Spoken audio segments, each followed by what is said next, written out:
මේ මාසේ 29 වෙනිදාට කල් ගියා.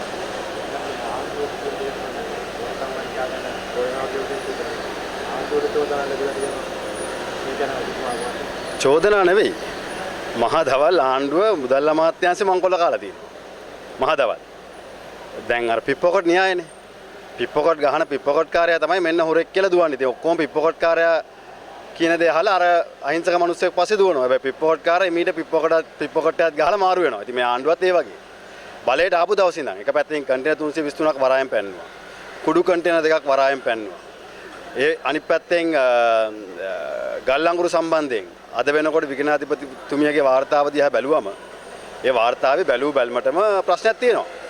ඒ වගේම දැන් මුදල් අමාත්‍යාංශයේ account එකකිනුත් සල්ලි හොරගම් කළා. දැන් දිත්වා සුලිසුලඟට කුණාටුවට අසරණ වෙච්ච ජනතාවට වන්දි දෙනකොට ප්‍රශ්න 1000ක් අහනවා.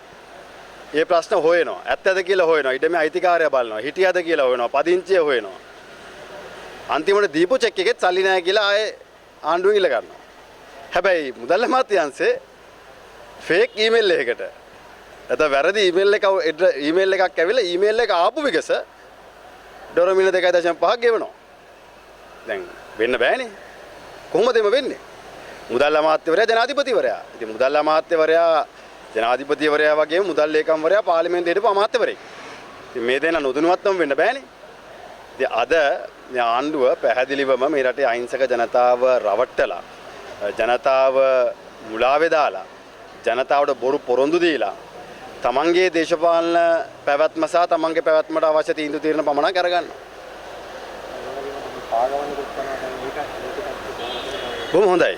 ඒ වගේ දේවල් සිද්ධ වෙන්න ඕනේ. ඒ වගේම තමයි අතිගරු ජනාධිපතිවරයා මේ රටේ සංස්කෘතිය ආරක්ෂා කරන්න, බෞද්ධ ධර්මය ආරක්ෂා කරන්න, බෞද්ධ සිද්ධාස්ථාන ආරක්ෂා කරන්න, ආගමික සිද්ධාස්ථාන ආරක්ෂා කරන්නත් මැදිහත් වුණොත් හොඳයි.